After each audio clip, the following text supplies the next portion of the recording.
some of you said the mark of the beast has to be physical on my recent video covering the mark of the beast. So I wanted to explain why a physical mark makes less sense than a spiritual one on this episode of As You Wish, the segment where I respond to your comments. So let's go back to Revelation 13. It describes the beast causing all to be given a mark on their right hand or on their forehead. And that makes it seem like an open and shut case, right? I mean, it's right there. There's a mark. It's on their hand. It's on their forehead. How could it be anything but physical? But hold on.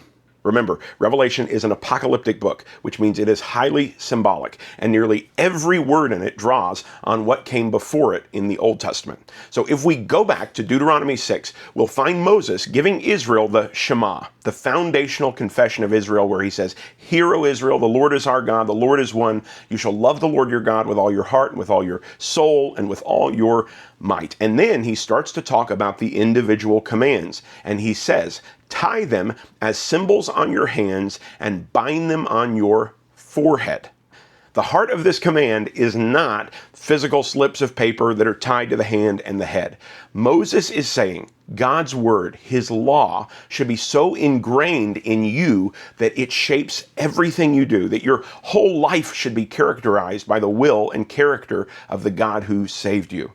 That God's law within a heart spiritually mark them as his people. Now, fast forward to Ezekiel 9. God is bringing judgment on Jerusalem, but before he does, he sends an angel to go through the city and mark the foreheads of anyone who was grieved by the sin around them and rejected it. And this mark, a spiritual one given by an angel, would protect them from the coming judgment.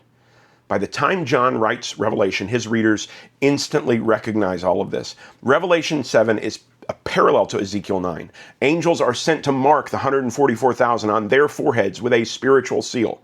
Again, this is not a physical mark. So Revelation 13 has a lot of context to it. God marks his people spiritually by putting his law on their hearts and sealing them with his spirit. And Revelation 13 shows the dragon and the two beasts poorly parodying God. And one of the ways they do this is by marking their people just as God marks his. And if God marks his people with a spiritual mark, it makes sense that the beast would too. After all, Satan's MO isn't innovation, it's imitation. And once you see that, Revelation starts to make a whole lot more sense.